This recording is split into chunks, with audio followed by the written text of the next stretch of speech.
自分のスキルとか信用とかを積み上げる。これが積み上げられたら積み上げられた分だけ後で稼げる。最初から稼ごうと思わない方がいいですよね。本日の動画なんですが、年商38億円社長のお給料を聞いてみたというところで、ズバリ門司社長、おいくら稼いでいらっしゃるんでしょうか。役員報酬自体は2000万ちょっとぐらいですよ。想像していたよりかは、はい、ちょっとこう少ないのかなっていう印象を今受けたんですけど、まあそうですね。社長だとね、その会社が大きいか小さいかとか、上場を目指してるか目指してないかとかによっても変わりますけど、額面だけじゃないですからね。使えるお金とか考えたら。なかなか年収2000万って普通のサラリーマンではこう稼ぐことができない金額なんですけども、門司社長がお給与をいただくまでに一生懸命やってたこと、頑張ったこととかっていうのを教えていただけると嬉しいです。一つは当たり前のことですけどね、目の前の仕事でやっぱ成果を出すと、それが別に給料高かろうが安かろうが成果を出すってことがまず第一ですよね。今になって考えると、目の前の高い日給とか目の前の100万円とかに飛びつかないんですよね。バッと稼げる仕事ってバッと稼げなくなる。でも地道にこう積み上げてきて稼げるようになったら、そんなにバンと下がんないみたいな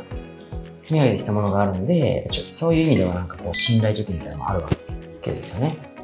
多分積み上げてきたという方が正しいと思うんで、例えば僕も19とか20歳ぐらいの時に前の会社でも100万円ぐらいもらってたんですけど、月に。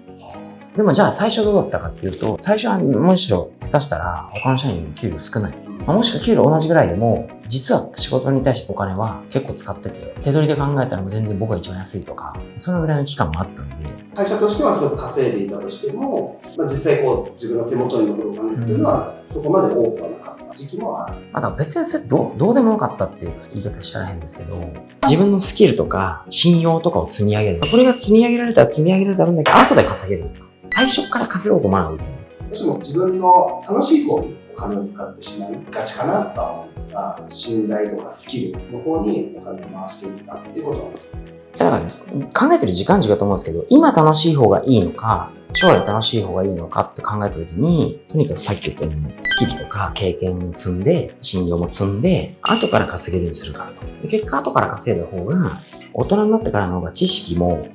例えば一つの遊びに関しても、いろんな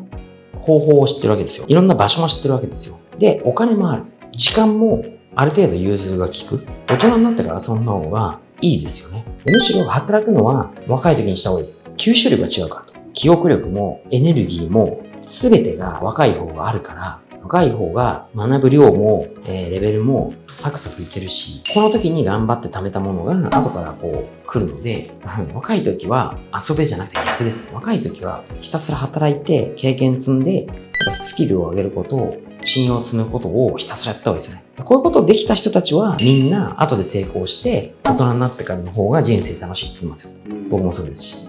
できない人が若い時遊んだ方がいいですね。門司社長がスキルの勉強をした中でやっててよかったなって思ったことを聞きたいんですけど。スキルの勉強はほとんどしてなくてですね、シンプルに人よりもできるようになるためには、成果を出すためにはって考えていた時間かもしれないですよね。大した本読んだとか、何を研修に行ったとかは一切なくて、自然とやってたことっていうと、例えば仕事が終わってる時間とかを全部モニタリングしながら、自分の中で基準を決めて、自分がどれぐらい価値が可視化をして、それを縮めるためには何をしたらいいかとか、結構聞きに行ってたりとか、質問とか、言い方をよく言うと PDCA をいっぱい回してたみたいな感じですか。まずトライをして、で失敗したことがあったらいろいろこう、人に質問したりとか、確認をして、でまた改めてこう挑戦し直す。皆さんのために言うと、若い時って別に失敗してもまだ若いからしょうがないなって言ってくれる。これはね、めちゃめちゃメリットですよ。若いからしょうがないってまだ言ってもらえるんで、ガンガンやった方がいいと思いますし、知らないこともそうですよね。聞きに行くのもまだ知らないんだなって素直に教えてくれるんですよ。大人になってから、お前そんなことも知らないのって言われちゃう可能性もあるじゃないですか。で、これも言われたくないから言わないじゃないですか。若い時はやっぱりどんどん吸収できるし、別に失敗とか恥があっても別に周りの人ぶっちゃけ何とも思ってないんですよ。だからどんどんやってみたらいいし、聞いてみたらいいしっていうのをひたすら回した回数みたいな、そこに費やす時間が多かったのかな。ちょっとここで本社長にお聞きしたいんですけど、引っ越し業界ってどのぐらい稼げるのかなってそういう興味があるんですけど、アップルさんとかだと実際いかがですか？これはもう入社年数関係なくてですね、1年目だろうが何だろうが、免許持ってトラック乗れて、一定の採用リーダーができたら、20歳だろうが、400万ぐらいはミニマム稼げますし、支店長とかも年齢とか気にしてないんで、過去で言うと、22とか3で支店長になった人とかが、普通に5、600万もちろん稼ぎますし、20後半とかでも支店長で結果出したら7、800万とか稼いだ人もいますし、あと最近なんかずっと僕はこう支店長で結果出したら1000万ぐらいも持って帰れるようにしたいと思ってるんで、そういう制度設計とか、常に頭に入れてやってますし、多分下手したら来年とかもそれぐらい稼げちゃう人が出てくるかもしれないですし、年齢関係ないですね。アップルさんが働いてる方たち、お若い印象があるんですけど、例えば20代で1000万とかも全然あり得る。ありえますね。例えば、来期とかは、出来高の賞与みたいなのを大きくつけたりするところもあるので、それは成果出せたら普通に額面で言ったら1000万ぐらい全然稼げると思いますし、年齢関係ないんで、今の支店長とかでも多分若いやつだと25とかいますし、過去が最年少だと21とか2とかでやらせたこともあるので、そういう面で言うと、今ってどうしてもこう若い人ってあまり給料が上がらない、そういう会社さんが多い中で、アップルさんだからなのか、引っ越し業界全体が割とお給料がいいのかっていうのは。現場に関しては、引引っ越し業界はあんまり年功序列みたいなのないので、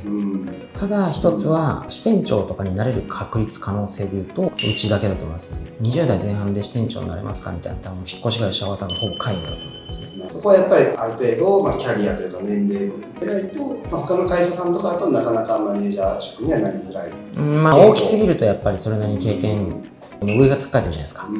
小さすぎても逆に拠点が増えていかないから慣れないですし、ちょうどいい規模感で多少やっぱりそういう入れ替わりもあって伸びてるところじゃないとコストも開かないし、そうですね。そういう意味ではうちだけじゃないかなと思いますね。では、モン社長、今日はありがとうございました。最後、まとめの方よろしくお願いいたします。ちゃんと稼ぎたいんであれば、若い時こそ、逆に知識とか経験を積むためにお金を使ってですね、将来の自分のためにちゃんと自分に投資すると、いうことが必要です。目の前の成果を出しましょう。出し続けていきましょうと。ありがとうございます。